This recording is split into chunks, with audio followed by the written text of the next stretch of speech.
Clip number 528۔ اس clip میں انشاءاللہ آپ قرآن پاک کی سورہ ہود کی آیت نمبر 50 سے لے کر 52 تک کی تلاوت، ترجمہ اور تفسیر قرآن صراط الجنان سماعت فرمائیں گے۔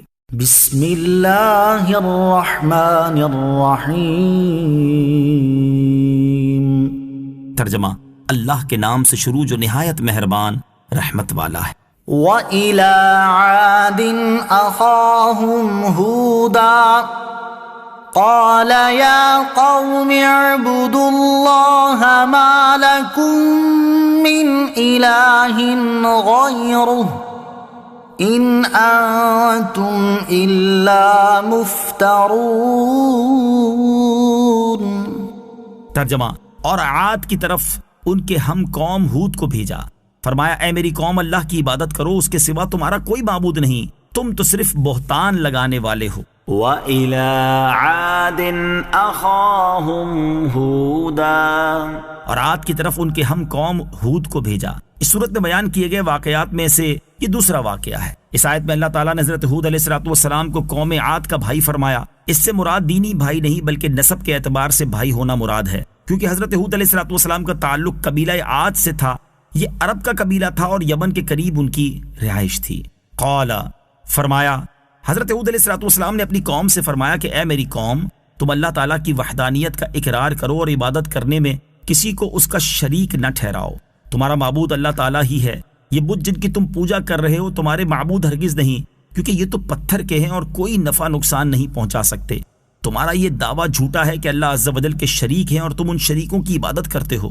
نوٹ: حضرت ہود علیہ السلام اور ان کی قوم عاد سے متعلق بعض تفصیلات سورہ اعراف آیت نمبر 65 تا 72 میں گزر چکی ہیں۔ یا قوم لا اسألکم علیہ اجرا ان اجری الا علی الذی فطرنی افلا تعقلون۔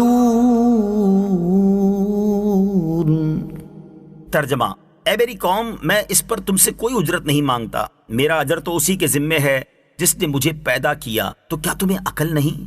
یا قوم، اے میری قوم، یعنی تمہیں اللہ تعالیٰ کی وحدانیت اور اس کے احکامات کی تبلیغ کرنے سے میرا مقصد یہ نہیں کہ تم میرے اس عمل کی وجہ سے مجھے مال وغیرہ کوئی اجرت دو، میرا اجر و ثواب تو اسی کے ذمے ہے جس نے مجھے پیدا کیا، تو کیا تمہیں عقل نہیں کہ اتنا سمجھ سکو کہ جو محض بے غرض نصیحت کرتا ہے وہ یقیناً خیر خواہ اور سچا ہے۔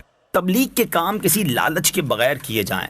یاد رہے کہ انبیاء کرام علیہ السلام نے کسی لالچ کے بغیر دین کی تبلیغ کا فریضہ سر انجام دیا اور باقاعدہ اس کا اظہار بھی فرمایا کہ تبلیغ سے ان کا مقصد مال یا کوئی منصب حاصل کرنا نہیں، بلکہ وہ صرف اپنے رب عز و جل کی رضا اور اس کی طرف سے ملنے والے اجر و ثواب کے طلبگار ہیں۔ اس سے معلوم ہوا کہ خالص نصیحت وہ ہوتی ہے جو کسی لالچ اور غرض کے بغیر ہو اور اس سے صرف اللہ تعالیٰ کی رضا حاصل کرنا مقصود ہو۔ اس لیے مسلمانوں کو بھی چاہیے کہ وہ کسی لالچ کے بغیر تبلیغ دین کا فریضہ ادا کریں اور حتی الامکان کسی اجرت کے بغیر تبلیغ کے کام کریں۔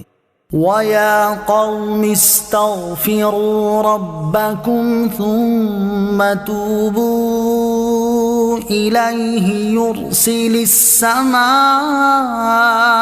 عَلَيْكُمْ مِدْرَارًا وَيَزِدْكُمْ قُوَّةً إِلَىٰ قُوَّتِكُمْ وَلَا تَتَوَلَّوْا مُجْرِمِينَ۔ ترجمہ، اور اے میری قوم، تم اپنے رب سے معافی مانگو، پھر اس کی بارگاہ میں توبہ کرو تو وہ تم پر موسلا دھار بارش بھیجے گا اور تمہاری قوت کے ساتھ مزید قوت زیادہ کرے گا اور تم مجرم بن کر منہ نہ پھیرو۔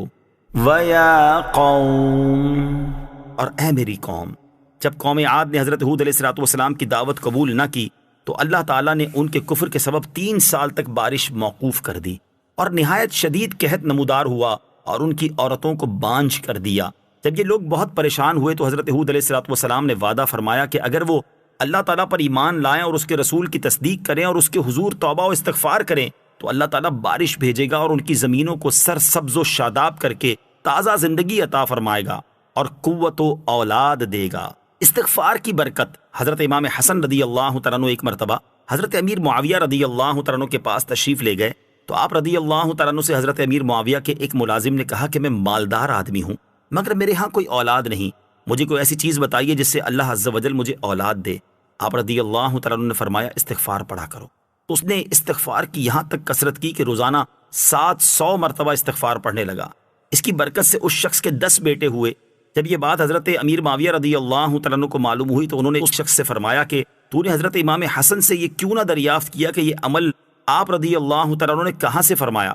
دوسری مرتبہ جب اس شخص کو حضرت امام حسن سے ملاقات کا شرف حاصل ہوا تو اس نے یہ دریافت کیا۔ حضرت امام حسن رضی اللہ تعالیٰ عنہ نے فرمایا کہ تو نے حضرت ہود علیہ السلام کا قول نہیں سنا جو انہوں نے فرمایا یزدکم قوتا الی قوتکم، اللہ تمہاری قوت کے ساتھ مزید قوت زیادہ کرے گا، اور حضرت نوح علیہ السلام کا یہ ارشاد نہیں سنا یمددکم باموال وبنین، اللہ مال اور بیٹوں سے تمہاری مدد کرے گا۔